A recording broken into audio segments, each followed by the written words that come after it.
দয়া করে মেহেরবানি করে তুমি আমাকে ক্ষমা করে দাও। আমি রাসূলের ডাকে সাড়া দিয়ে যুদ্ধের ময়দানে মোতার প্রান্তরী রোমানদের সঙ্গে লড়তে যাব। আল্লাহ পাকের ইশারায় আল্লাহ রাসূলের কথা মোতাবেক আমি জাফর যুদ্ধের ময়দানে চলে যাব। ওগো আমার সহধর্মিনী, তোমার কাছে যাওয়ার আগে আমি কিছু ওসিয়ত করতে চাই। আমার সন্তান সন্ততিকে তুমি দ্বীনের পথে পরিচালিত করো। বলুন সুবহানাল্লাহ। বলে আমি চলে যাচ্ছি যুদ্ধের ময়দানে, আজকে তুমি আমাকে ক্ষমা করে দাও আর আমার সন্তান সন্ততিকে তুমি দ্বীনের পথে পরিচালিত করো। বলুন সুবহানাল্লাহ। কেমন ছিল তাদের আশিকে রাসূল, ইশকে মহব্বত, নবী প্রেমিক ছিল সাহাবা তারা। বলুন সুবহানাল্লাহ। আজকে সে তার স্ত্রী বলছে, ওগো আমার সহধর্মিনী, ওগো আমার প্রিয়তম স্বামী, তুমি যুদ্ধের ময়দানে চলে যাচ্ছ। রাসূল পাক ডাক দিয়েছেন, তোমাকে আমি আপনারা একটু চলেছেন, সম্মুখে একটু জায়গা আছে, মেয়েদেরকে সামনে পাঠিয়ে দেন, প্রচুর জায়গা আছে। তুমি যুদ্ধের ময়দানে চলে যাবে, যুদ্ধের ময়দানে চলে যাবে, তোমাকে বাধা দেওয়ার অধিকার আমি রাখি নাই। বলুন সুবহানাল্লাহ। তবে ওগো আল্লাহ রব্বুল আলামিন, আমার স্বামী জাফরকে তুমি এই যুদ্ধের গাজী বানিয়ে পুনরায় আমার বুকে ফিরিয়ে দিও। বলুন সুবহানাল্লাহ। জাফর তিনি করলেন কি, তার অর্ধাঙ্গিনীকে, তার স্ত্রীকে উল্টো তরবারির মৃদু আঘাত করলেন আর বললেন, ও আমার সহধর্মিনী, তুমি উল্টা দোয়া করো না, কারণ উল্টা দোয়া আল্লাহর দরবারে কবুল হবে না। বলুন সুবহানাল্লাহ। কারণ যে যুদ্ধে তিনজন সাহাবাকে সেনাপতি নিয়োজিত করেছে, একজন সেনাপতি নিহত হয়ে যাবে আর একজন অস্ত্র ধরবে, দ্বিতীয় জন নিহত হয়ে যাবে আর একজন অস্ত্র ধরবে। বলুন সুবহানাল্লাহ। একটি যুদ্ধে একটি সেনাপতি লাগে, কিন্তু বিশ্ব রাসূল জনাবে মুহাম্মদ রাসূলুল্লাহ সাল্লাল্লাহু আলাইহি সাল্লাম তিনজন সেনাপতি নিয়োজিত করেছে। অতএব বোঝা গেল আমি মিডল পয়েন্টে আছি, নির্ঘাত আমি শাহাদাত বরণ করব, তোমার বুকে গাজী হয়ে আর ফিরে আসবো না।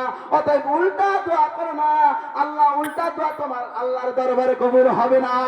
বলুন সুবহানাল্লাহ। ওগো আমার সহধর্মিনী, ওগো আমার অর্ধাঙ্গিনী স্ত্রী, তুমি উল্টা দোয়া করো না, কারণ আমি দ্বিতীয় নম্বর সেনাপতি আছি। অতএব আমি নির্ঘাত শাহাদাত বরণ করব। অতএব আমি পৃথিবীর বুক থেকে চলে যাব, আমি যুদ্ধের ময়দানে শহীদ হয়ে যাব। বলুন সুবহানাল্লাহ। এই বলে তার স্ত্রীকে বলল, ওগো আমার সহধর্মিনী, তুমি থেকে থাকো, আমার সন্তান সন্ততিকে দ্বীনের পথে পরিচালিত করো। এই বলে আপনার জাফর রাদিয়াল্লাহু তাআলা আনহু তিনি ছুটতে ছুটতে ছুটতে ছুটতে বিশ্ব রাসূলের দিকে চলে আসলেন। পেছন থেকে তার কচি কচি বাচ্চাগুলো আব্বু আব্বু করে কান্না করছে আর দৌড়াচ্ছে, আব্বু আব্বু গো, একটিবারের জন্য আমাদের দিকে ফিরে তাকাও, আপনার সঙ্গে আর কোনোদিন দেখা হবে না। আব্বু আব্বু গো, আপনি ফিরে চলে যাচ্ছেন যুদ্ধের ময়দানে, আপনি শাহাদাত বরণ করবেন, আপনি আর কোনোদিন আমাদেরকে কোলে তুলে নিতে পারবেন না। আব্বু গো, আমাদেরকে আর সন্তানকে কখন আমার সন্তানকে কখনো আর বুকে তুলে নিতে পারবেন না। আব্বু আব্বু করে পিছন পেছন ধাওয়া করলেন। কাটা কবিতরের মতন স্ত্রী আপনার মাটিতে লুটোটুটি করছে। আপনার আব্দুল জাফর তৈরি করলেন কি, ছুটতে ছুটতে রাসূলের ডাকে সাড়া দিয়ে এমন উন্মাদের মতন ছুটছে, পিছে যে কারা কান্দে একটি বারও ফিরে চাইলেন না, পিছনে কারা কান্দে। বলুন সুবহানাল্লাহ। এমন আশিকে রাসূল ছিলেন, তিনি পিছনের দিকে ফিরে চাইলেন না, কারা পেছন পেছন কাঁদছে আব্বু আব্বু করে যুদ্ধের ময়দানে চলে গেলেন। তারপরে তিনি করলেন কি, আব্দুল্লাহ বিন রাহা তিনাকে বলল, ও আব্দুল্লাহ বিন রাহা, তুমি চলে যাও, তোমার বিবির কাছ থেকে, তোমার পিতামাতার কাছ থেকে তুমি ক্ষমা নিয়ে এসো, বিদায় নিয়ে চলে এসো। আব্দুল্লাহ বিন রাহা সেই দিন তার বাসর রজনী ছিল, দুপুর বেলায় বিয়ে হয়েছে, সন্ধ্যা বেলায় রাসূলের দরবারে চলে গেছে। বলুন সুবহানাল্লাহ। সন্ধ্যাবেলায় রাসূলের দরবারে চলে গেছে। বিশ্ব নবী জনাবে মুহাম্মদ রাসূলুল্লাহ সাল্লাল্লাহু আলাইহি সাল্লাম বললেন, ও আব্দুল্লাহ বিন রাহা, তুমি চলে যাও, তোমার বিবির কাছ থেকে, তোমার পিতামাতার কাছ থেকে ক্ষমা নিয়ে এসো। আব্দুল্লাহ বিন রাহা দুপুর বেলায় বিয়ে হয়েছে, সন্ধ্যাবেলায় রাসূলের ডাকে সাড়া দিয়ে বাড়ির দিকে চলে গেলেন। বলুন সুবহানাল্লাহ। বাড়ির দিকে চলে গেলেন। বাড়িতে গিয়ে দরজা মারা আছে। বাড়ির ভিতরে দরজার মধ্যে তার নববধূ, তার তার অর্ধাঙ্গিনী, তার স্ত্রী, দিনের বেলায় বিয়ে হয়েছে, নতুন বউ আপনার ঘরের ভিতরে পড়ে বসে বসে কোরআন তেলাওয়াত করছে। বলুন সুবহানাল্লাহ। বলবেন না একবার সুবহানাল্লাহ? মুখে কি তালা দিবেন নাকি আপনারা? একবার প্রতিজ্ঞাবদ্ধ করেছেন সুবহানাল্লাহ বলবেন না? সুবহানাল্লাহ বললে নেকি হবে, অতএব সুবহানাল্লাহ বললে আমিও একটু চাঙ্গা হব, ব্যাটারির ভোল্টেজ আরো চার্জ হয়ে যাবে। বলুন সুবহানাল্লাহ। নারে তাকবীর।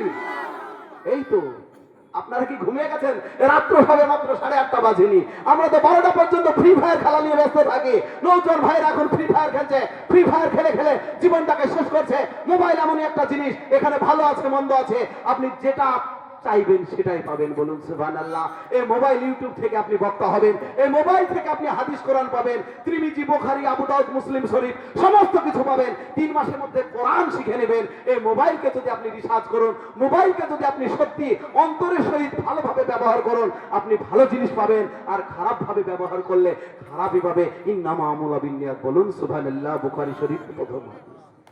অতএব বন্ধু, আব্দুল্লাহ বিন রাওয়াহা বলছে, ওগো আমার সহধর্মিনী, ওগো আমার অর্ধাঙ্গিনী, দুপুর বেলায় তোমার সঙ্গে বিবাহ হয়েছে।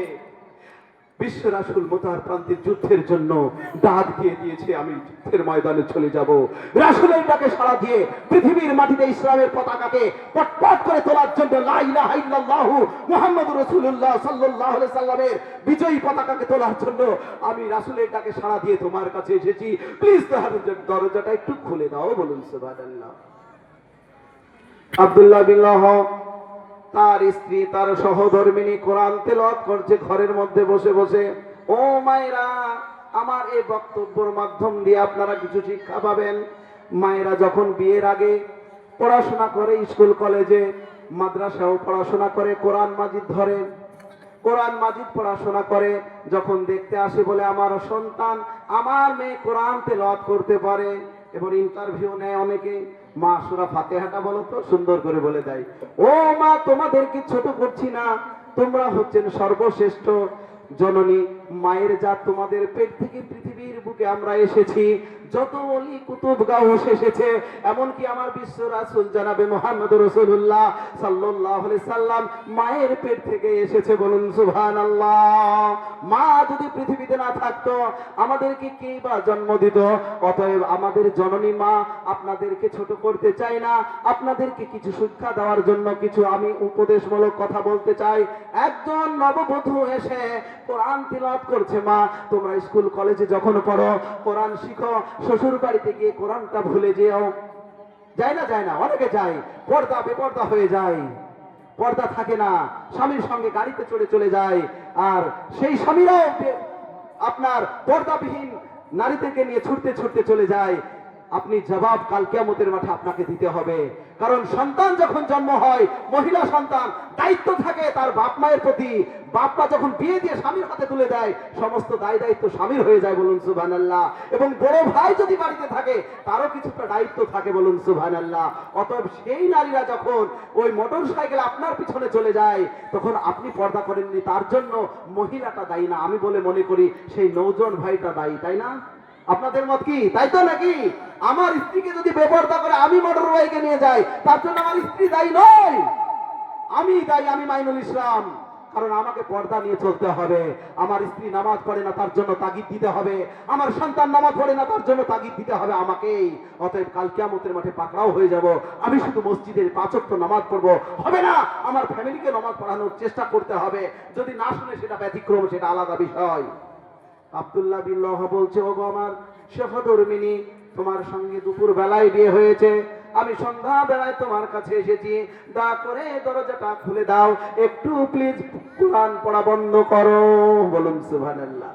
তার স্ত্রী পড়তেছে, আউযু বিল্লাহি মিনাশ শাইতানির রাজিম, বিসমিল্লাহির রহমানির রহিম। বলুন সুবহানাল্লাহ। আলিফ লাম মিম যালিকাল কিতাবু লা রাইবা ফীহি হুদাল লিল মুত্তাকিন। বলুন সুবহানাল্লাহ। এইভাবে কোরআন তেলাওয়াত করছে, নববধূ ঘরের মধ্যে বসে বসে দরজার সামনে স্বামী দাঁড়িয়ে আছে, বলছে ওগো আমার সহধর্মিনী, দয়া করে মেহেরবানি করে একটু দরজাটা খুলে দাও, তোমার সঙ্গে আমি একটু সাক্ষাৎ করতে চাই। বলুন সুবহানাল্লাহ। তার স্ত্রী বলছে ওগো আমার স্বামী, তোমার সঙ্গে সকাল বেলায় দুপুর বেলায় বিয়ে হয়েছে, তোমার সঙ্গে দুপুর বেলায় বিয়ে হয়েছে, সন্ধ্যা বেলায় বিশ্ব রাসূল জনাবে মুহাম্মদ রাসূলুল্লাহ সাল্লাল্লাহু আলাইহি সাল্লাম যুদ্ধের ময়দানে ডাক দিয়েছে, ওগো স্বামী দয়া করে মেহেরবানি করে দরজা আমি খুলে দিচ্ছি, প্লিজ একটু দরজাটা খুলে দিচ্ছি, দয়া করে একটু দরজার ভেতরে প্রবেশ করুন।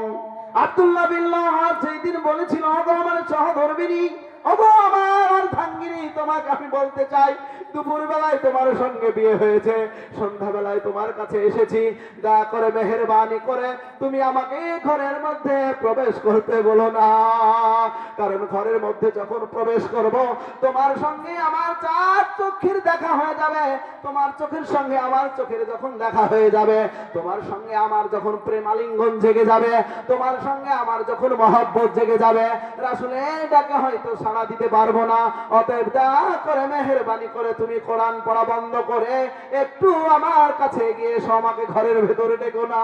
বলুন সুবহানাল্লাহ।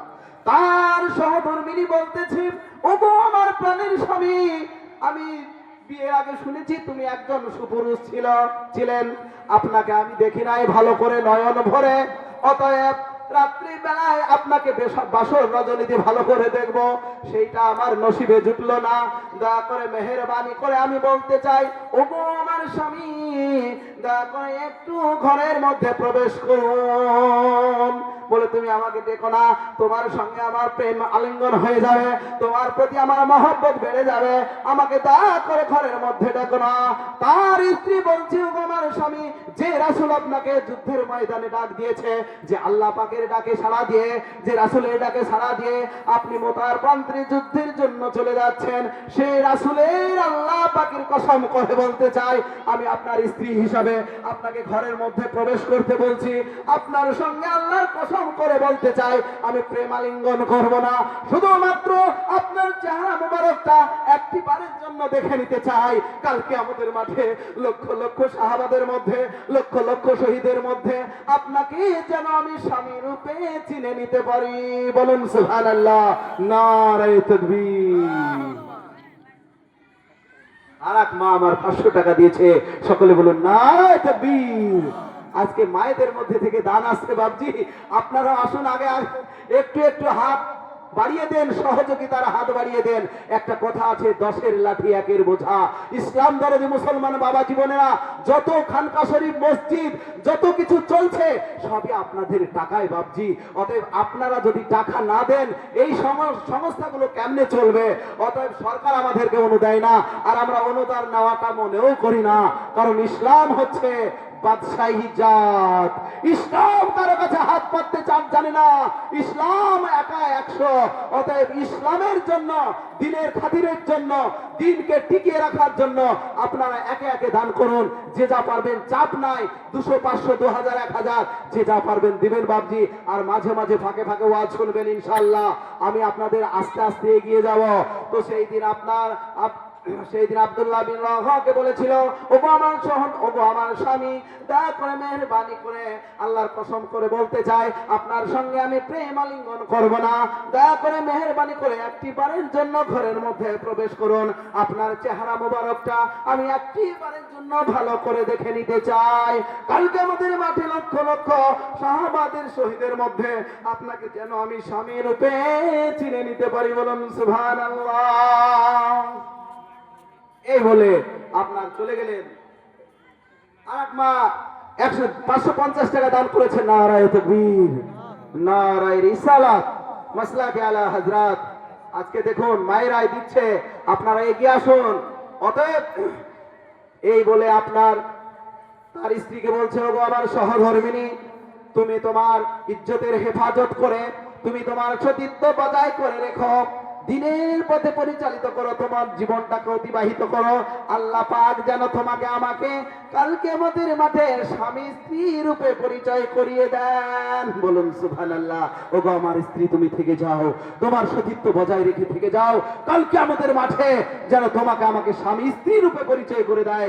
আজকে দেখুন, সেই ছিল একজন নৌজওয়ান, বিবিকে বিবাহ করে নতুন ঘরে, বাসর ঘরে তার রমণীকে রেখে রাসূলের ডাকে সাড়া দিয়ে শাহাদত বরণ করে পৃথিবীর বুক থেকে চলে গেছেন।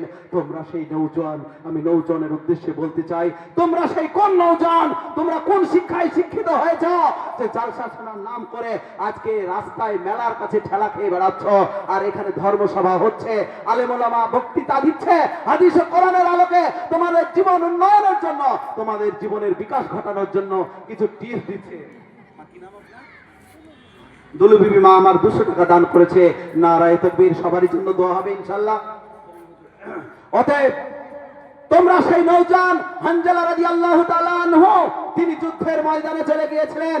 তিনি আর সেই দিন বসে বাসর রাত ছিল, সহবাস হয়েছিল, স্বামী স্ত্রীর মিলন ঘটেছিল। তারপরে যুদ্ধের ময়দানে ডাক দিয়েছিল, গোসল করার সময় পেয়েছিল না, যুদ্ধের ময়দানে গিয়ে শাহাদত বরণ করেছিল।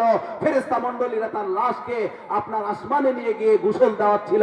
ইতিহাস পড়ে দেখুন। আপনারা ফ্রি ফায়ার না ফেরে আজকে সাহাবীদের জীবন স্টাডি করুন, লার্নিং করুন, চর্চা করুন, এডুকেশন করুন। আপনি সুন্দর সুন্দর চরিত্রবান হয়ে যাবেন। আপনি সাহাবায়ে ইকরামদের মতো আপনার জীবন গড়ে উঠবে। তবেই তো হবে পূর্ণাঙ্গ মুমিন, তবেই হবে পূর্ণাঙ্গ যুবক। তুমি সেই যুবক, তোমার মধ্যে কালাম থাকবে, তোমার মধ্যে নামাজ থাকবে, তোমার মধ্যে দেশপ্রেম থাকবে, তোমার মধ্যে ভালোবাসা থাকবে, তোমার মধ্যে সমস্ত কিছু লুকিয়ে থাকবে। Islam is the complete code of life. বলুন সুবহানাল্লাহ। অতএব আইসাল্লাহ বলবেন, আমি ভালোবাসবো পৃথিবীর সকল মানুষকে। ইসলাম কখনো বলেননি কারোর সঙ্গে মারামারি করতে। কোরআন বলে দিয়েছে, লাকুম দীনুকুম ওয়ালিয়া দীন, তোমার ধর্ম তোমার কাছে, আমার ধর্ম আমার কাছে। লা ইকরাহা ফিদ্দীন, ধর্মের উপরে জবরদস্তি করো না। হিন্দু আমার ভাই, মুসলিম আমার ভাই, জৈন আমার ভাই, সবাই সবাই কাঁধে কাঁধ মিলিয়ে এই ভারতবর্ষ ধর্ম নিরপেক্ষ দেশ আজকে আমরা বাস করব। তোমার ধর্ম তুমি করো, আমার ধর্ম আমরা করব। অতএব কেউ কারো ধর্মে আঘাত দেবে না। মোরা এক বৃন্তের দুটি কুসুম, হিন্দু মুসলমান, মুসলিম তার নয়নমণি, হিন্দু তাহার প্রাণ। মোরা একসে দেশের খাই গো হাওয়া, একসে দেশের জল, একসে দেশের মাটিতে পাই। কেউ করে কেউ শ্মশানে ঠাই। মোরা এক ভাষাতে মাকে ডাকি, এক সুরে গাই গান। মোরা এক বৃন্তের দুটি কুসুম, হিন্দু মুসলমান। আহা, কাজী নজরুল ইসলাম লিখে গেছেন, বিদ্রোহী কবি, এই ভারতবর্ষ রবীন্দ্রনাথের দেশ, নজরুল ইসলামের দেশ, স্বামী বিবেকানন্দের দেশ। আজকে ভারতবর্ষ ধর্ম নিরপেক্ষ দেশ। আজকে এই ভারতবর্ষের মাটিতে বাস করবে সবাই, আপন আপন ধর্ম পালন করবে। হিন্দু মুসলিম জৈন খ্রিস্টান বৌদ্ধ সবাই আমার ভাই, সবাই গলে কল মিশে আজকে আমরা পৃথিবীতে বাস করব। কিছু রাজনৈতিক দলের নেতারা উস্কানি দিয়ে আমাদেরকে পথভ্রষ্ট করে আমাদের মধ্যে দ্বন্দ্ব বিভেদ সৃষ্টি করার চেষ্টা করছে। আমরা কোনো প্রচারণায় পা দেব না। আমরা মুসলমান, আমরা আল্লাহ আল্লাহ রাসূলের উম্মত। রাসূল পাক শিখিয়ে দিয়েছেন আমাদেরকে, অপর ধর্মকে শ্রদ্ধা করো, অপর ধর্মকে গালি দিও না, তোমার ধর্মকেও সে গালি দেবে। অতএব সেই মুমিন, সেই মুসলমান আমরা সেই কোরআনের দীক্ষায় দীক্ষিত হয়েছি। বিশ্বের মধ্যে সর্বশ্রেষ্ঠ ধর্মগ্রন্থ হচ্ছে আল কোরআন। বলুন সুবহানাল্লাহ। আর বিশ্বের মধ্যে সর্বশ্রেষ্ঠ জাতি হচ্ছে মুসলমান। বলুন সুবহানাল্লাহ। ওই জর্জ বার্নাস শোকে জিজ্ঞাসা করেছিল বিশ্ব সম্মেলনে, এই জর্জ বার্নাস, তুমি বলো বিশ্বের মধ্যে সর্বশ্রেষ্ঠ উৎকৃষ্ট উন্নত মানের জাতি কোনটি? তিনি বলেছিলেন মুসলমান। তিনাকে জিজ্ঞাসা করা হয়েছিল, এই জর্জ বার্নাস, তুমি বলো বিশ্বের মধ্যে সর্বশ্রেষ্ঠ উন্নত মানের ধর্মগ্রন্থ কোনটি? তিনি বলেছিলেন আল কোরআন। বলুন সুবহানাল্লাহ। কিছুক্ষণ পর তিনাকে জিজ্ঞাসা করা হয়েছিল, ও জর্জ বার্নাস, আখলাক চরিত্রের দিক দিয়ে মুসলমান কোন জায়গায়? তিনি বলেছিলেন নিকৃষ্ট জায়গায়। ঠিকই বলেছিলেন না ভুল বলেছিলেন? বলুন। আজকে ঠিকই বলেছিলেন। কারণ মুসলমান কেন তাসের আড্ডায় থাকবে? মুসলমান কেন মেলায় ঠেলা খেয়ে বেড়াবে? মুসলমান কেন ক্যারাম বোর্ড খেলবে? মুসলমান কেন নামাজ আদায় করবে না? মুসলমান কেন জুয়ারি হবে?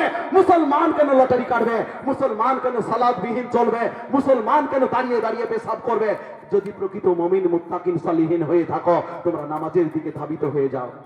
হ্যালো, যিনারা খাওয়া দাওয়া করেছেন মসজিদের ভিতরে, যিনারা খাওয়া দাওয়া করার জন্য যাচ্ছেন আমাদের তোফা, তিনারা কেউ হুড়োহুড়ি করবেন না, আস্তে আস্তে সকলেই যাবেন। সকল শ্রেণীর মানুষকে আমাদের এই উদ্দেশ্যে তোফা দেওয়া হচ্ছে। মেয়েদের জন্য জায়গা আলাদা করা হয়েছে, ছেলেদের জায়গা আলাদা করা হয়েছে। আপনারা আস্তে আস্তে যাবেন, একসঙ্গে তাড়াহুড়ো করবেন না। যেহেতু আমরা 7:30টার পর থেকেই আমরা তোহফা দেওয়ার কাজ শুরু করেছি। তাই সকলেই আমাদের তোহফা খেয়ে যাবেন এবং কেউ ঘোরাঘুরি করবেন না, সেখানে গিয়ে কোনো বিশৃঙ্খলা তৈরি করবেন না। সকলে খাওয়া দাওয়া করে এক্সট্রা কেউ নেওয়ার জন্য আবেদন করবেন না। আমাদের এখানে কমিটির লোকজন আছে, তিনাদের পরামর্শ মেনে আপনারা চলবেন, এইটুকু আপনার আবেদন আপনাদের কাছে সম্মুখের রাখছি। ভাইয়েরা প্লিজ একটু আসুন না সামনে ভাই, পেছনে এবং- অনেক মানুষ কষ্ট পাচ্ছে। যিনারা আসুন ভাই, দাঁড়িয়ে আছেন পেছনে, আপনাদেরকে জোড়হাত করে সামনে বলতে দিকে চাই, চলে আসুন, আমাদের সবার প্রধান- সৌন্দর্য বৃদ্ধি করুন।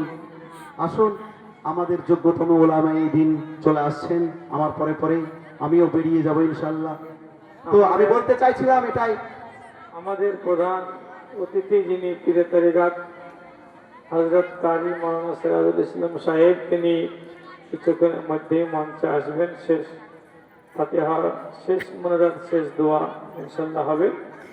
এবং যে সমস্ত মায়েরা পিছনে দাঁড়িয়ে আছেন, এই সাইডে জায়গা আছে, যদি সম্ভব হয় আপনারা এসে এখানে বসুন। আর যে যা পারবেন এই উরুসের জন্য প্রতি বছর যেভাবে আপনারা নিজ ইচ্ছায় স্বেচ্ছায় খুশি মনে এই উরুসে দিয়ে থাকেন, শরীক হয়ে থাকেন, কেউ 100-250 দিয়ে, এভাবে আমাদের স্টেজের বামে আমাদের সভাপতি সাহেব বসে আছেন খালিদ ভাই, তিনারা হাতে আস্তে আস্তে আপনারা জমা করে দিন।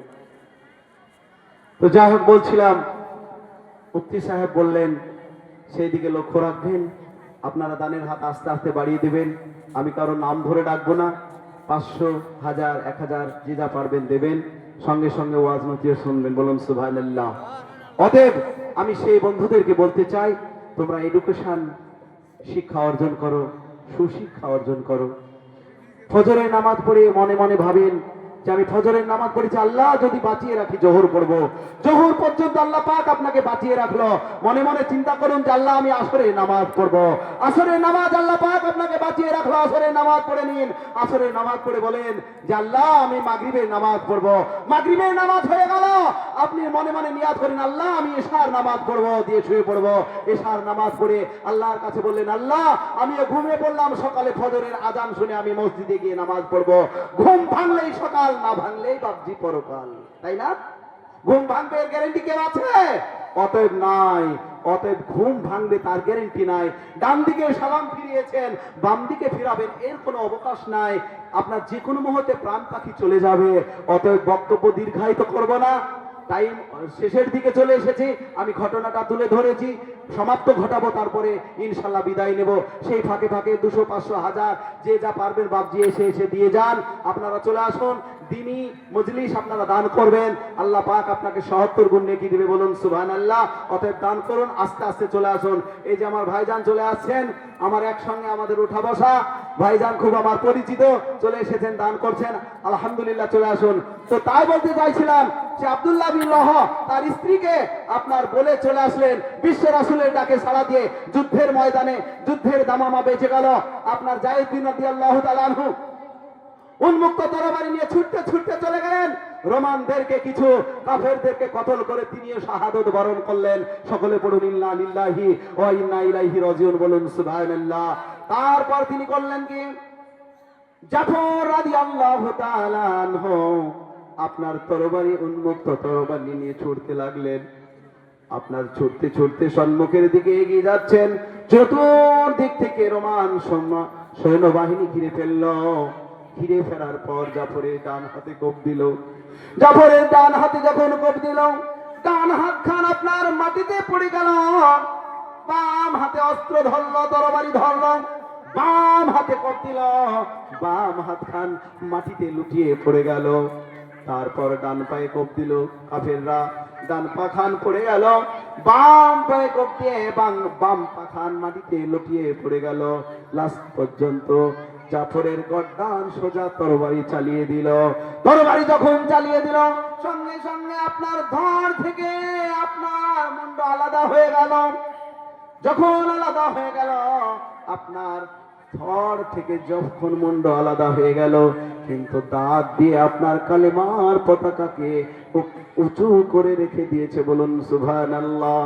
পাশের সাহাবাকে ডেকে বলছে, ও পাশের সাহাবারা, তোমরা শুনে নাও, আমার বিশ্ব রাসূলকে বলে দিও জাফর শেষ পর্যন্ত তার কালেমার পতাকাকে মাটিতে পড়তে দেয়নি, দাঁত দিয়ে উঁচু করে ধরে রেখেছে। বলুন সুবহানাল্লাহ। তারপর আব্দুল্লাহ বিন রাহা ছুটতে ছুটতে চলে গেল, কে যেন পতাকা উপরে করে ধরে রেখেছে উঁচু করে।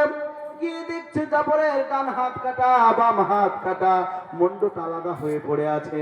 কাফনের কাপড়ে জড়িয়ে জড়িয়ে আপনার সমস্ত আপনার মাথা থেকে পা পর্যন্ত চুমু খাইলেন, দাফন করলেন। তারপর যুদ্ধ চালিয়ে গেলেন। একদিন স্বপ্ন যোগে জাফরকে বলছে, ও ভাই জাফর, আব্দুল্লাহ বিন রাহা তিনি বললেন তোমাকে আল্লাহ পাক কেমন মর্যাদা দিয়েছে। জাফর বলছেন, আমার ভাই আবু উবাইদা, আল্লাহ পাকের ডাকে সাড়া দিয়ে আমি আজকে পৃথিবীর বুক থেকে শাহাদত বরণ করেছি। আমি ফেরেশতাদের মণ্ডলীর সঙ্গে উড়ে বেড়াচ্ছি। বলুন সুবহানাল্লাহ। আল্লাহ আমাকে জিজ্ঞাসা করেছিল, ও জাফর তোমার আর কি স্বাদ ছিল?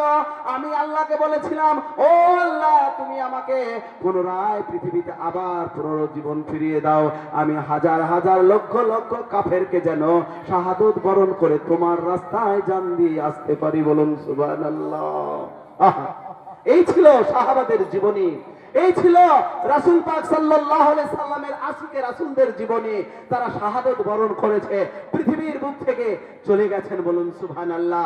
বিশ্বনবী জনাবে মুহাম্মদ রাসূলুল্লাহ সাল্লাল্লাহু আলাইহি সাল্লামের বিশ্বস্ত সাহাবা ছিলেন চারজন খলিফা। বলুন সুবহানাল্লাহ। হযরতে আলী, হযরতে আবু বকর সিদ্দিক, হযরতে ওসমানে গনি এবং হযরতে ওমর। বলুন সুবহানাল্লাহ। তার মধ্যে দুইজন ছিল জামাই বাবজি। বিশ্বনবীর জামাই ছিলেন দুইজন, আর দুইজন ছিল শ্বশুর মশাই। বলুন সুবহানাল্লাহ। হযরতে আলী এবং ওসমানে গনি ছিল বিশ্বনবীর জামাই, আর হযরতে ওমর ফারুক এবং হযরতে আবু বকর সিদ্দিক ছিল শ্বশুর মশাই। বলুন সুবহানাল্লাহ। বিশ্বনবী জনাবে মুহাম্মদ রাসূলুল্লাহ সাল্লাল্লাহু আলাইহি সাল্লাম একদিন বলেছিল, ও আবু বকর, কোনদিন না কোনদিন এই মক্কা পরিত্যাগ করে কাফেরদের অত্যাচারে হিজরত করে হয়তো মদিনার বুকে চলে যেতে হবে। এই কথা তার কর্ণকুহরে পৌঁছেছিল। বলুন সুবহানাল্লাহ। আবু বকর সিদ্দিকের কথা কর্ণকুহরে পৌঁছেছিল। বিশ্ব রাসূল বলেছিল, কোনদিন না কোনদিন মক্কা থেকে হিজরত করে কাফেরদের অত্যাচারে মদিনায় চলে যেতে হবে। এমত অবস্থায় একদিন বিশ্বনবী জনাবে মুহাম্মদ রাসূলুল্লাহ সাল্লাল্লাহু আলাইহি সাল্লাম হযরত আলীকে বিছানায় ঘুমিয়ে দিয়ে আপনার কাফেরদের অত্যাচারে চারিদিক থেকে ঘেরাও করে ফেলেছিল। আপনার বিশ্ব রাসূল আস্তে আস্তে আপনার মক্কা থেকে মদিনায় পরিত্যাগ করলেন। বলুন সুবহানাল্লাহ। যেতে যেতে চলে যাচ্ছেন, তারপরে আপনার আবু বকর সিদ্দিকের বাড়িতে উঠে বললেন, রাত্রি তখন অনেক হয়ে গেছে, রাত্রি অনেক গভীর হয়ে গেছে। আবু বকর সিদ্দিকের দরজায় খটাম খটাম করে শব্দ দিল, ও আবু বকর তুমি কি জেগে আছো? সঙ্গে সঙ্গে উত্তর দিলেন, আসসালাতু আসসালামু আলাইকা লাব্বাইক ইয়া রাসূলুল্লাহ। বলুন সুবহানাল্লাহ। বলবেন না একবার সুবহানাল্লাহ? আবু বকর সিদ্দিককে ডাক দিলেন গভীর রজনীতে একটি বার। আমার বিশ্ব রাসূল জনাবে মুহাম্মদ রাসূলুল্লাহ সাল্লাল্লাহু আলাইহি সাল্লাম, ও আবু বকর তুমি কি রেডি আছো? সঙ্গে সঙ্গে উত্তর দিলেন, লাব্বাইক ইয়া রাসূলুল্লাহ ইয়া হাবিবাল্লাহ, আমি প্রস্তুত আছি।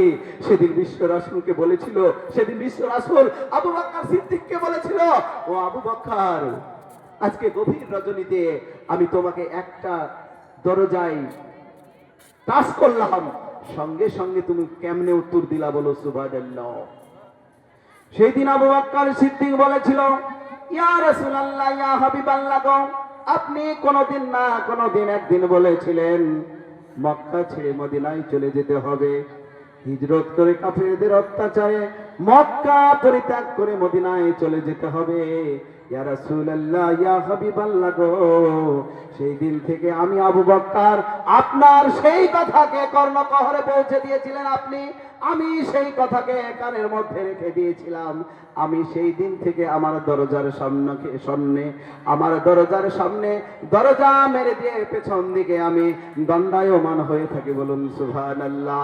আল্লাহর কসম করে বলতে চাই, যেই দিন থেকে আপনি বলেছিলেন, ও আবু বকর মক্কা ছেড়ে মদিনায় চলে যেতে হবে, সেই দিন থেকে আমি আবু বকর আরামের ঘুমকে হারাম করে দিয়ে আমি দরজার সম্মুখে দণ্ডায়মান হয়ে আছি।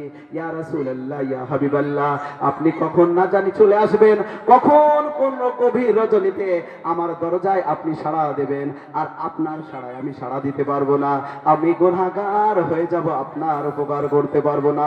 ইয়া রাসূলুল্লাহ, ইয়া হাবিবাল্লাহ, সেই দিন থেকে আমি দরজায় আবু বকর সিদ্দিক দণ্ডায়মান হয়ে আছি। বলুন সুবহানাল্লাহ। কেমন ছিল আজকে রাসূল? আজকে বলুন, সেই আবু বকর সিদ্দিক বিশ্ব নবীর কথা মোতাবেক দরজার সম্মুখে 1 মাস হোক, 2 মাস হোক, 6 মাস হোক দাঁড়িয়ে দাঁড়িয়ে থাকতেন। আজকে আমরা আশিকে রসুল শুধু বলে থাকি, কিন্তু আমার মধ্যে আশিকে রসুলের চিটাফাটা পর্যন্ত নাই। আজকে যদি বলি ভাইজান একটু দয়া করে মেহেরবানি করে সামনে এসে বসো, তো আপনার বোন খাটাসের মতন দূর থেকে তাকাচ্ছে আর বসে থাকছে। মনে কিছু করবেন না ভাইজান, এটা আগেই বলেছি, ধর্মসভা। আল্লাহ বলেছেন যেখানে হাদিস ও কোরআনের কথা আলোচনা করা হয় সেই মজলিসটিকে আল্লাহ রাব্বুল আলামিন জান্নাতের বাগানের সঙ্গে তুলনা করেছেন। বলুন সুবহানাল্লাহ। অতএব আপনাদের এত ভয় কিসের? আর যতক্ষণ পর্যন্ত এই জান্নাতের বাগানে আপনারা বসে থাকবেন, আপনাদের আমি গ্যারান্টি দিয়ে বলতে চাই, আপনাদের নেকি থাকবে, গুনাহ থাকবে না। অন্তত আপনি এই টাইম খান পর্যন্ত, আপনি এই সামিয়ানার মধ্যে যতক্ষণ পর্যন্ত হাদিস কোরআনের আলোচনা শুনবেন, আলেম ওলামা যতক্ষণ পর্যন্ত আপনাদেরকে আলোচনা শোনাবেন, ততক্ষণ পর্যন্ত আপনাদের মনটা এই দিকেই ধাবিত থাকবে, কোনো অন্য দিকে থাকবে না। অতএব আপনার নিশ্চয় আল্লাহ পাক এর জন্য আপনাকে নিশ্চয় নিশ্চয় আপনাকে আপনার আমল নামায় গুনাহ বাদ দিয়ে নেকি দিবে। বলুন সুবহানাল্লাহ। এই বিশ্বাস আমাদের আছে তো বাবজি? আছে। অতএব বন্ধুরা, তোমরা যেখানে যেখানে বেরিয়ে বেড়াচ্ছ ওখানে কোনো কাজ হবে না, কোনো কাজ হবে না। অতএব যেখানে তোমার ফায়দা আছে সেখানে চলে এসো। লাভে লোহা বয়, বিনা লাভে তুলো বয় না। আমরা দেখছি তোমরা কোন বেকা যে তুলো বয়ে বেড়াচ্ছ। আজকে এই পবিত্র মাহফিলে এসে আপনারা বসেছেন, বিশাল খাওয়া দাওয়ার অ্যারেঞ্জমেন্ট হয়েছে। আজকে আমি খুব দেখে ভালো লাগলো। আপনাদেরকে অগ্রিম অ্যাডভান্স দাওয়াত দিলাম। আমার পুরাতন ডিগ্রি 23শে নভেম্বর গোরস্থান প্রাঙ্গণে বিরাট মহতি জলসা, মানে মিলাদুন নবী, আবার মাদ্রাসাতেও হবে। সেই দিন থাকছেন গোলাম হায়দার সাহেব, তারপরে থাকবেন আপনার সাব্বির আলী, আমিও থাকবো ইনশাল্লাহ। 24 তারিখে শিরোপাড়ায় আবার জলসা আমার ইনশাল্লাহ। 5 তারিখে দেওয়ানপাড়া, 6 তারিখে দমকল, বিভিন্ন জায়গায় 15, 16, 17, 18 পর পর চলছে। আর আপনারা সকলেই জানেন আমি সদা সর্বদা আপনাদের এলাকায় থাকি, গোদলপাড়া নার্সিংহোমে আপনাদের সেবাই নিয়োজিত থাকে। আপনারা দোয়া করবেন যেন আপনাদের সেবায় সদা সর্বদা থাকতে পারি, দিয়ে আমার জীবনটাকে ধন্য করতে পারি। বলুন সুবহানাল্লাহ। অতএব বিশ্বনবী জনাবে মুহাম্মদ রাসূলুল্লাহ সাল্লাল্লাহু আলাইহি সাল্লামের সাহাবায়ে কেরামগণ, তাদের আকীদা কেমন ছিল, তাদের আখলাক চরিত্র কেমন ছিল? তারা ছিল প্রস্ফুটিত গোলাপ। বলুন সুবহানাল্লাহ। হযরত আলীর জীবনী পড়ে দেখুন, হযরত আবু বকর সিদ্দিকের জীবনী পড়ে দেখুন, হযরত ওমর ফারুকের জীবনী পড়ে দেখুন। আজকে দেখবেন আপনার জীবনটা সাকসেসফুল হয়ে যাবে। যখন সাহাবায়ে কেরামদের জীবনী পড়বেন আপনার আর কিছুই ভালো লাগবে না, তখন আপনি দিনের পথে অটোমেটিক ধাবিত হয়ে যাবেন। বিশ্বনবী জনাবে মুহাম্মদ রাসূলুল্লাহ সাল্লাল্লাহু আলাইহি সাল্লাম একদিন মা আয়েশা সিদ্দিকার উরু মুবারকে শুয়ে আছেন, আকাশের দিকে লক্ষ্য করছেন, আকাশের তারকার দিকে মিটমিট করে বাহ, আমার একটি ছোট্ট সোনামানিক 150 টাকা দিয়েছে। সকলে বলুন আলহামদুলিল্লাহ, সুবহানাল্লাহ। একটি কচি বাচ্চা মা আমার সোনামানিক 150 টাকা স্টেজে দিয়ে গেছে। আপনারা এইভাবে টুকটাক দেবেন। আমার ডাক্তার ভাইয়েরা পেছনে বসে আছে, টুকটুক করে তাকাচ্ছে। আপনারা আসুন ভাইজান, আপনারা একটু একটু এগিয়ে আসেন, দানের হাত বাড়িয়ে দেন। আজকে অনেকেই দূর থেকে তাকাচ্ছে, আমাকে তো অনেকেই চেনেন। তো যাই হোক, তো আজকে আবু বকর সিদ্দিক তিনি কেমন ছিলেন? বিশ্বনবী মুহাম্মদ রাসূলুল্লাহ সাল্লাল্লাহু আলাইহি সাল্লামের উরু মুবারকে মাথা দিয়ে, এই মা আয়েশার উরুতে মাথা দিয়ে বিশ্ব রাসূল আরাম করতেছেন, আকাশের দিকে চেয়ে আছেন। বিশ্বনবী জনাবে মুহাম্মদ রাসূলুল্লাহ সাল্লাল্লাহু আলাইহি সাল্লাম মা আয়েশাকে বলছে, ও আয়েশা তুমি আকাশের দিকে কি লক্ষ্য করছো? বলে ইয়া রাসূলুল্লাহ, ইয়া হাবিবাল্লাহ গো, আমি আকাশের দিকে লক্ষ্য করে দেখতে পাচ্ছি লক্ষ লক্ষ তারকা মণ্ডলী দীপ দীপ করে পৃথিবীর মাটির দিকে আলো বিকরণ করছে। বলুন সুবহানাল্লাহ। ইয়া রাসূলুল্লাহ, আচ্ছা আফতাব ভাই, তাই তো? নারে তাকবীর! আমার সবচেয়ে প্রাণের প্রিয় ডাক্তার ভাই আফতাবউদ্দিন আপনার 500 টাকা দান করেছে। নারে তাকবীর! ওনার জন্য দোয়া না করলে নয়, সমস্ত মায়েদের জন্য আমি ইনশাআল্লাহ দোয়া করব, খাস করে সকলের জন্য, তাম পৃথিবীর বিশ্ববাসী মুমিন মুমিনাতের জন্য দোয়া করব ইনশাআল্লাহ। যদি সময় পাই ইনশাআল্লাহ আমি দোয়া করব। ভাইজান যেমন এগিয়ে এসেছে 500 টাকা দিয়ে আমার হাতকে শক্ত করেছে, আজকে কমিটির হাতে তুলে দিয়েছে। এই যে দেখুন, ইসলামিক ধর্মসভাগুলো করতে কিছু পয়সা কড়ি দরকার হয়। বাবা জীবনেরা আপনারা বসে না থেকে আপনাদের হেলায় ফেলায় যাবে না, এ টাকা আপনার পানিতে পড়বে না, এটা আপনার অ্যাকাউন্টে জমা হবে। কোন অ্যাকাউন্ট? যে অ্যাকাউন্ট পাবেন আপনি কুল্লু নাফসিন যায়কাতুল মউত, যেই দিন আপনি কবরে শুয়ে যাবেন, যেদিন আপনার আমলনামা সমস্ত বন্ধ হয়ে যাবে, সেই দিন এই 500 টাকা আপনার সাদকায়ে জারিয়া রূপে নেকি পেতে থাকবেন। বলুন সুবহানাল্লাহ। অতএব বিশ্বনবী বললেন, ও আয়েশা, তুমি আকাশের দিকে দীপ দীপ করে আলো, তারকা মণ্ডলী পৃথিবীর দিকে আলো বিকরণ করছে। বলে, ইয়া রাসূলুল্লাহ, ইয়া হাবিবাল্লাহ গো, আপনি আকাশের দিকে, আপনি তো চেয়ে রয়েছেন, আপনি আকাশের দিকে কি দেখতে পাচ্ছেন? দয়ার নবী, বিশ্ব নবী, রহমতের নবী, তিনি বললেন, ও আয়েশা, আমি আকাশের দিকে লক্ষ্য করছি, আকাশের দিকে লক্ষ্য করে দেখছি লক্ষ লক্ষ তারকা মণ্ডলী আজকে পৃথিবীর মাটিতে আলোক বিতরণ করছে, মিটমিট করে আলো প্রদান করছে। বলে, ইয়া রাসূলুল্লাহ, ইয়া হাবিবাল্লাহ, আপনার কাছে আমার একটা জিজ্ঞাসা। বলে, ইয়া রাসূলুল্লাহ, ইয়া হাবিবাল্লাহ, আপনি বলুন বলুন।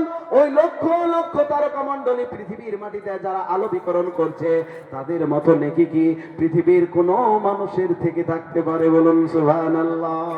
তাদের মতো নেকি সেই লক্ষ লক্ষ তারকা মণ্ডলীর সমান নাকি কি পৃথিবীর কোন মানবের আছে?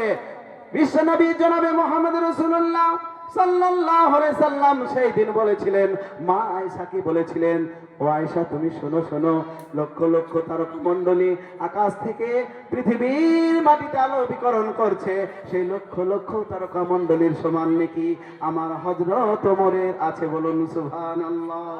বলবেন না একবার সুবহানাল্লাহ? লক্ষ লক্ষ তারকা মণ্ডলীর সমান নাকি আমার হযরত ওমরের আছে। মা আয়েশা সিদ্দিকার মুখখানা বিস্মিত হয়ে গেল, মলিন হয়ে গেল, বিকজ কারণ বুঝি নাই। বলে, ইয়া রাসূলুল্লাহ, ইয়া হাবিবাল্লাহ, আপনি আমার আব্বা জানের কথা বললেন না।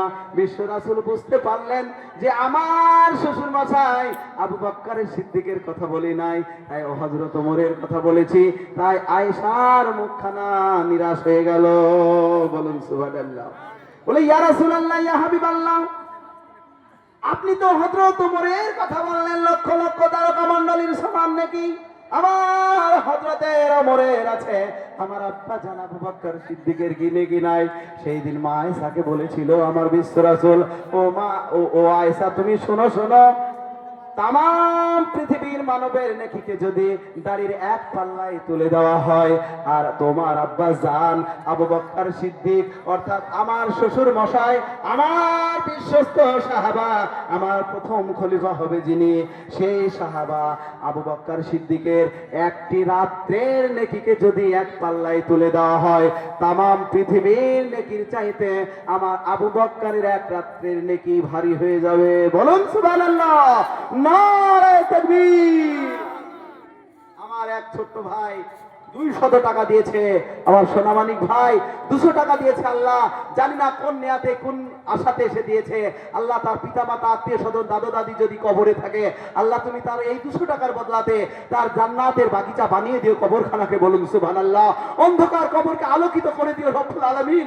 হায় আল্লাহ, যে নিয়াতে যে উদ্দেশ্যে দান করেছে 200 টাকা, আল্লাহ তার পিতা মাতা আত্মীয় স্বজন দাদা দাদি নানা নানি সমস্ত কুল তাম বিশ্বের মুমিনাতকে তুমি জান্নাতের বাগিচা বানিয়ে দিও, তাদের কবরে তুমি নূরের আলোয় ভরপুর করে দিও রব্বুল আলামিন। আমিন আমিন সুম্মা আমিন। বলুন সুবহানাল্লাহ। অতএব তাই সেদিন বলেছিল যে, ও আয়েশা, তাম পৃথিবীর মানবের নেকিকে যদি এক পাল্লায় তুলে দেওয়া হয়, তোমার আব্বা জান আবু বকর সিদ্দিক অর্থাৎ আমার বিশ্বস্ত সাহাবা আবু বকর সিদ্দিকের একটি রাত্রের নেকিকে যদি অপর পাল্লায় তুলে দেওয়া হয়, তাম মানবের নেকি ফেল হয়ে যাবে, আমার আবু বকর সিদ্দিকের নেকির পাল্লা ভারী হয়ে যাবে। বলুন সুবহানাল্লাহ। তাই আবু বকর সিদ্দিকের একটি রাত্রের নেকি কেন ভারী হবে না? কিছুক্ষণ আগে আপনাদেরকে বললাম যে আবু বকর সিদ্দিক আপনার 6 মাস বা 1 বছর যতদিন রাসূল না এসেছিলেন ততদিন দণ্ডায়মান হয়েছিলেন আপনার সেই দরজার সামনে। সে আবু বকর যেদিন বিশ্ব রাসূল জনাবে মুহাম্মদ রাসূলুল্লাহ সাল্লাল্লাহু আলাইহি সাল্লামকে নিয়ে যেদিন আপনার গমন করলেন মদিনাতুল মুনাওয়ারায়, সেই দিন রাত্রি হয়ে গেছিল, সকাল হয়ে গিয়েছিল, চতুর্দিকে কাফেররা ঘিরে ফেলেছিল একটা গারে সুর বলে একটা জায়গায়। সেই দিন বিশ্ব নবী এবং আবু বকর সিদ্দিক আপনার পদার্পণ করেছিলেন। বলুন সুবহানাল্লাহ। আবু বকর সিদ্দিকের কাছে রুমাল বা চাদর ছিল। সেদিন বিশ্ব রাসূল জনাবে মুহাম্মদ রাসূলুল্লাহ সাল্লাল্লাহু আলাইহি সাল্লাম আবু বকরের জান মোবারকে মাথা দিয়ে একটু আরাম করছে, আর আবু বকর সিদ্দিক দেখছে তো গারে সুরের গায়ে অসংখ্য গর্ত লুকিয়ে আছে। বলুন সুবহানাল্লাহ। অসংখ্য সাপের গর্ত। আবু বকর সিদ্দিক ভাবছে বিশ্বনবী জনাবে মুহাম্মদ রাসূলুল্লাহ সাল্লাল্লাহু আলাইহি সাল্লাম আমার জান মুবারকে মাথা দিয়ে আরাম করছে, আর আমার সম্মুখে গারে সুরে পাহাড়ের গায়ে অসংখ্য গর্ত লুকিয়ে আছে। যদি কোনো ওই গর্ত থেকে কোনো সাপ বিচ্ছু বেরিয়ে আমার বিশ্ব রাসূলকে দংশন করে তাহলে বড় ক্ষতি হয়ে যাবে। বলুন সুবহানাল্লাহ। আবু বকর সিদ্দিক এই ভেবে তিনার কাছে ছিল রুমাল বা চাদর, আস্তে আস্তে রুমালকে কুটি কুটি করে কাটলেন আর লাড়ু সাড়ু করে আপনার প্রত্যেকটা গর্তে আপন আপন জায়গায় পৌঁছে দিলেন। বলুন সুবহানাল্লাহ। ওই জায়গায় গর্ত আছে, ওই জায়গায় এক ফুটলি দিয়ে দিলেন। আস্তে আস্তে যখন দিয়ে দিলেন সমস্ত গর্ত বন্ধ করে দিলেন। তারপরে একটি গর্ত বন্ধ করার মতো আর কোন চাদর বা রুমাল ছিল না। বলুন সুবহানাল্লাহ। তারপর কি করলেন আবু বকর সিদ্দিক রাদিয়াল্লাহু তাআলা আনহু? তিনি করলেন কি, তার ডান পায়ের গোড়ালি মোবারক দিয়ে ওই গর্তটাতে এইভাবে পা দিয়ে বসে থাকলেন। বলুন সুবহানাল্লাহ। আহা, এর নাম হচ্ছে আশিকে রাসূল।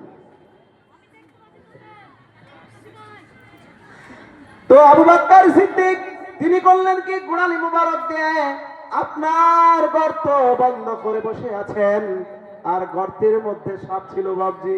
সেই সাপ বিশ্ব রাসূলকে দেখার জন্য ছটফট করছে, আল্লাহর কাছে কেঁদেছিল রব্বুল আলামিন।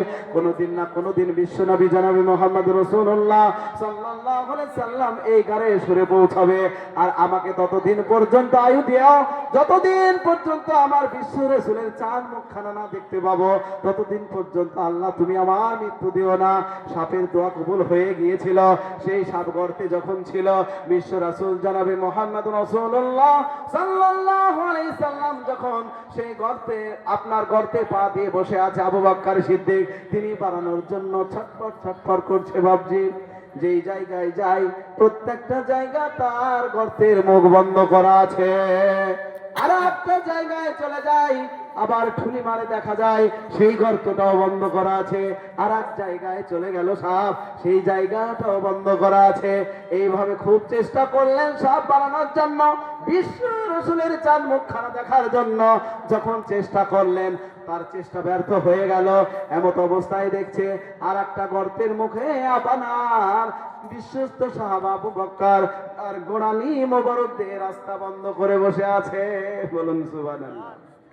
যখন গর্তের মুখ বন্ধ করে বসে আছে তখন বলল, আল্লাহ আমি যদি এই ছাপ ছোবল না মারি পাও টানবে না, আর পা যদি না টানে আমার বিশ্ব রাসূলের সঙ্গে দেখাও হবে না, অতএব ছোবল মেরে দিলেন। বলুন সুবহানাল্লাহ। তখন আবু বকর সিদ্দিকের দেহখানা বিষে জর্জরিত হয়ে গেল, দেহখানা নীল বর্ণ হয়ে গেল। সঙ্গে সঙ্গে চোখের পানি টস টস করে বিশ্ব রাসূল জনাবে মুহাম্মদ রাসূলুল্লাহ সাল্লাল্লাহু আলাইহি সাল্লামের গাল মোবারকে যখন পড়ে গেল, সঙ্গে সঙ্গে বিশ্ব রাসূল চৈতন্য ফিরে পেল, চেতন পেয়ে গিয়ে বলছে, ও আবু বকর তুমি কি বিবি বাচ্চার কথা মনে পড়েছে? তোমার কি বাড়ি ঘরের কথা মনে পড়েছে? তুমি চলে যাও বাবা, তোমাকে আর আমার সঙ্গে যেতে হবে না। তুমি কাঁদছো কেন বাবা? বিশ্ব রাসূল জনাবে মুহাম্মদ রাসূলুল্লাহ সাল্লাল্লাহু আলাইহি সাল্লামের এই কথা শোনার পর সেই দিন আবু বকর সিদ্দিক বলেছিল, ইয়া রাসূলুল্লাহ, ইয়া হাবিবাল্লাহ, আপনার পায়ের তলায় আমার সমস্ত বংশধর কুরবান হয়ে যাক। আমি আমার বাড়ি ঘরের জন্য কাঁদিনি। ইয়া রাসূলুল্লাহ, ইয়া হাবিবাল্লাহ, বিষধর সাপ আমার পায়ে ছোবল মেরে মেরেছে আমার দেহখানা আপনার দেহখানা নীল বর্ণ হয়ে গেছে, তার জন্য আমি কাঁদছি, বলুন সুবহানাল্লাহ। বলে আবু বকর তুমি প্লিজ তাড়াতাড়ি পাটা টেনে নাও। পাটা যাবে টেনে নিলেও সঙ্গে সঙ্গে দেখছে তো বিষধর সাপ ফানা তুলে বিশ্ব রাসূলের সম্মুখে দাঁড়িয়ে গেলে, বলুন সুবহানাল্লাহ। সেই দিন বিশ্ব রাসূলকে দেখে তার জীবন ধন্য হয়ে গিয়েছিল। বলে ইয়া রাসূলুল্লাহ, ইয়া হাবিবাল্লাহ, আপনাকে দেখার পর আমার ঠান্ডা কলিজাটা ঠান্ডা হয়ে গিয়েছিল। সেই ছিল আবু বকর সিদ্দিক, যে আবু বকর সিদ্দিকের আপনার গোড়ালি দিয়ে সাপের প্রতিরোধ রাস্তা বন্ধ করে রেখেছিল, যে আশিকে রাসূল সে আপনার দেখুন এইরকম হবে।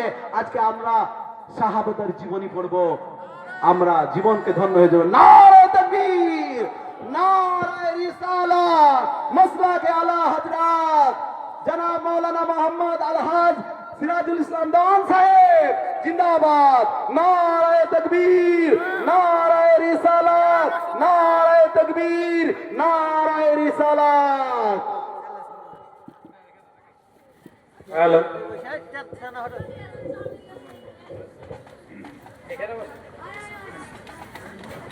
যাই হোক,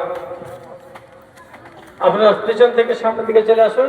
এই তো আমাদের আজকে জলসার প্রধান বক্তা, যিনি প্রতি বছর আমাদের এই অনুষ্ঠানে এসে থাকেন, উনি স্টেজে পৌঁছে গেছেন। এখনই তিনি একটু আলোচনা করে শেষ দোয়া করে দিবেন, তারপর আপনারা শেষে খাওয়া দাওয়া করবেন, সকলের জন্য তৌফা থাকবে ইনশাল্লাহ। তার পূর্বে একটি নাতে রসুল পরিবেশন করার জন্য মিজান কাদের আসবেন, মাইম ইসলামকে সমাপ্ত করার জন্য বলছি। ঠিক আছে, আলহামদুলিল্লাহ। তো আজকে আমরা আশিকে রাসূল হব, পথভ্রষ্ট হব না, ব্রেন বুদ্ধি মগজে বিচার হবে আসরে। কে কি বললো দেখবেন না, আহলে সুন্নাতুল জামাত অটুট থাকবেন। Islam is the complete code of life, আগেই বলেছি। আপনি ইসলামের ওপর দায়িম ও কায়েম থাকবেন। আল্লাহ পাক যেন আমাদেরকে কোরআনকে আঁকড়ে ধরার তৌফিক এনায়েত করেন। আল্লাহ রাসূলের হাদিস ও কোরআনের উপর আমল করার তৌফিক দান করেন। সকলে বলুন আল্লাহুম্মা আমিন। মন যেতে চাই না তবু বাজে হৃদয়ের বাসি। এখান থেকে বক্তব্য ইতি আমার হুজুর কেবলা চলে এসেছেন, তাকে আমি খুব শ্রদ্ধা করি। তিনাকে দেখে আমার জানটা ঠান্ডা হয়ে গেল। অনেক দিন আগে দেখেছিলাম বাবলা বনায়, আজকে সাক্ষাৎ হয়ে গেল। আমি হতভাগা ওনাকে দেখতে পেয়েছি, ওনার সঙ্গে সাক্ষাৎ হতে পেরে আমিও নিজে ধন্য মনে করি। আপনারা দোয়া করবেন আমার জন্য। যে মায়েরা, যে ভাইয়েরা টাকা দিয়েছেন তাদের জন্য আমি ওয়াদা করেছি একটু দোয়া করব 1 মিনিটের জন্য, তারপরে আমি বিদায় নেব ইনশাআল্লাহ। সকলে পড়ুন একবার আস্তাগফিরুল্লাহ রাব্বি মিন কুল্লি যামবি ওয়া তুবু ইলাই। আল্লাহ, আপনারা হাত তুলুন, আল্লাহুম্মা আমিন, আল্লাহুম্মা আমিন। ربنا آتنا في الدنيا حسنة وفي الآخرة حسنة وقنا عذاب النار ربنا ظلمنا أنفسنا وإن لم تغفر لنا وترحمنا لنكونن من الخاسرين। রব্বুল আলামিন সন্ধ্যা থেকে নিয়ে এই পর্যন্ত যে সমস্ত উলামায়ে দ্বীন হাদিস ও কোরআনের উপর আলোচনা করলো, রব্বুল আলামিন আমরা শ্রোতা হিসাবে, বক্তা হিসাবে যে যতটুকু যোগ্যতা অনুসারে আলোচনা করেছি, আল্লাহ আলোচনা করার চাইতে, শোনার চাইতে রব্বুল আলামিন আমাদেরকে তুমি আমল করার তৌফিক দান করো। রব্বুল আলামিন যিনারা টাকা দান করেছে, যে মায়েরা 500 তো 1000 টাকা দান করেছে, যে ছোট্ট ছোট্ট সোনা মানিকের আমার 1000 2000 টাকা দান করেছে, আল্লাহ জান্নাত তাদের নেক তামান্না তুমি পূর্ণ করো।